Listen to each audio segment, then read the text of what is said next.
Le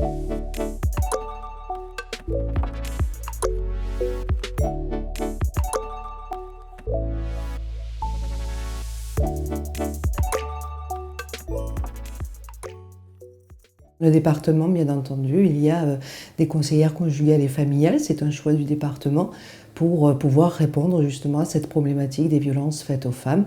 Et lorsque une de nos collègues repère, eh bien, elles nous font des liaisons de manière à ce qu'on puisse travailler cette problématique avec les personnes concernées. La Journée internationale des droits des femmes, elle représente effectivement une mise en lumière de cette problématique, de toute autre problématique, et qu'il faut encore se mettre au travail pour essayer d'éradiquer ces problèmes. Donc c'est bien qu'on en reparle chaque année. Alors actuellement, effectivement, et vu les confinements, il y a eu une explosion quand même des violences faites aux femmes et voire à des hommes. Il n'y a pas assez de places d'hébergement d'urgence parce qu'avant de traiter le problème de fond, eh bien, il y a un moment où c'est l'urgence.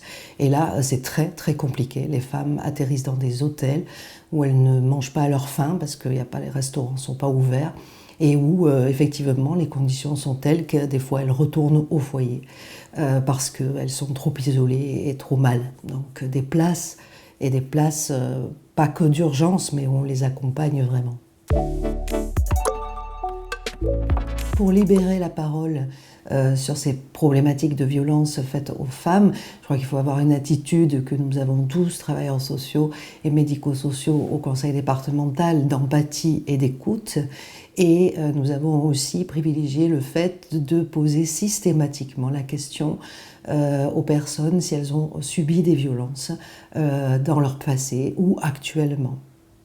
Et nous avons aussi des plaquettes d'information, bien sûr, sur, si vous voulez, le phénomène de cycle de la violence pour expliquer aux personnes comment ça se passe et essayer avec elles de faire comprendre le mécanisme de la personne avec laquelle elles sont, les personnes violentes, comment elles fonctionnent. Plaquettes, visuels, informatiques, pour leur permettre de visualiser aussi ce qui se passe réellement dans leur foyer.